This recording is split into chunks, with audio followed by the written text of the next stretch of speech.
வெளிப்படுத்துதல் வசனம் வசனமாக 7 சபைகள். February 11. கிறிஸ்து நம் பற்றி பிடிப்பு.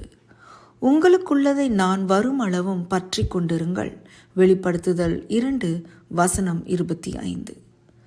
மகா பெரிய சமுத்திரத்தில் ஒரு நுண்ணிய விலங்கு கடல் குதிரை.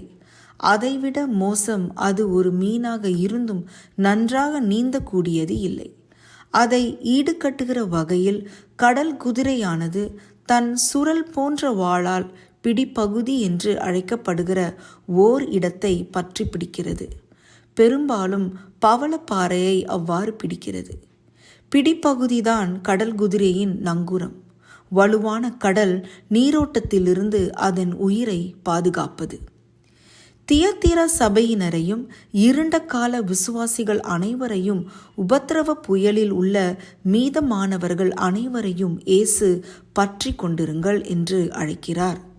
இதற்கான கிரேக்க வார்த்தை கிரேட்டியோ. ஒருவருடைய பலத்தை பயன்படுத்தி பற்றி கொள்வது, வைத்து கொள்வது என்று அர்த்தம். ஒருவர் இவ்வாறு வலுவாக பற்றி கொள்ளும்போது அவர் தீவிர முயற்சி எடுக்கிறார். பூமியில் நமக்கு ஒரு கடமை இருக்கிறது. கிறிஸ்து தாமே நமக்கு கட்டளை கொடுத்திருக்கிறார். அவர் திரும்பி வரும் வரை நாம் ஒன்றுமே செய்யாமல் வெறுமனை காத்து கிடக்கக்கூடாது.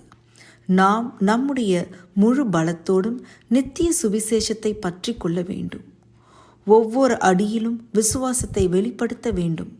இது பின்வரும் வாக்குறுதியின் நிறைவேறுதலை எதிர்நோக்கிய ஒரு தீர்மானமாக இருக்கிறது.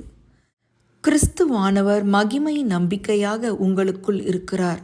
கொலோசேயர் 1 வசனம் 27.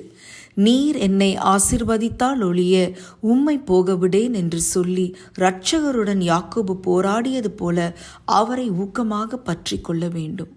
ஆதியாகமம் 32 வசனம் 26. இயேசு என்னும் மகா பிரதான ஆசாரியர் நமக்கு இருக்கிறபடியினால் நாம் பண்ணின அறிக்கையை உறுதியாய் பற்றி கொண்டிருக்க கடவோம் என்று பவுல் சொல்லுகிறார்.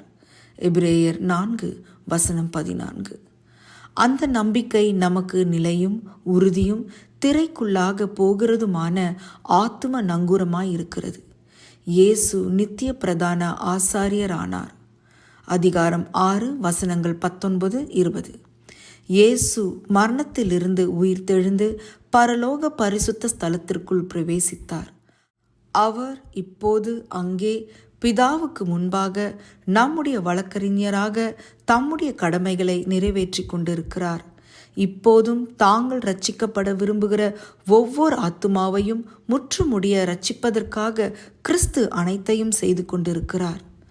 அவர் இந்த வேலையை முடித்த பிறகுதான் நம்மை மீண்டும் வீட்டிற்கு அழைத்து செல்ல திரும்பி வருவார். இதுதான் கிறிஸ்து கொடுத்திருக்கிற இறுதி வாக்குறுதி.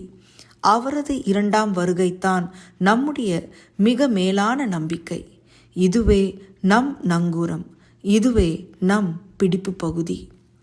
என் இரட்சகரும் மீட்பருமானவரே, உபத்திரவத்தின் புயல்களுக்கு மத்தியில் உமது வார்த்தையில் என் விசுவாசத்தை நிலைநிறுத்தி நீர் வரும் வரை உமது வாக்கு தத்தங்களை உறுதியாக பற்றி கொள்ள எங்களுக்கு உதவும்.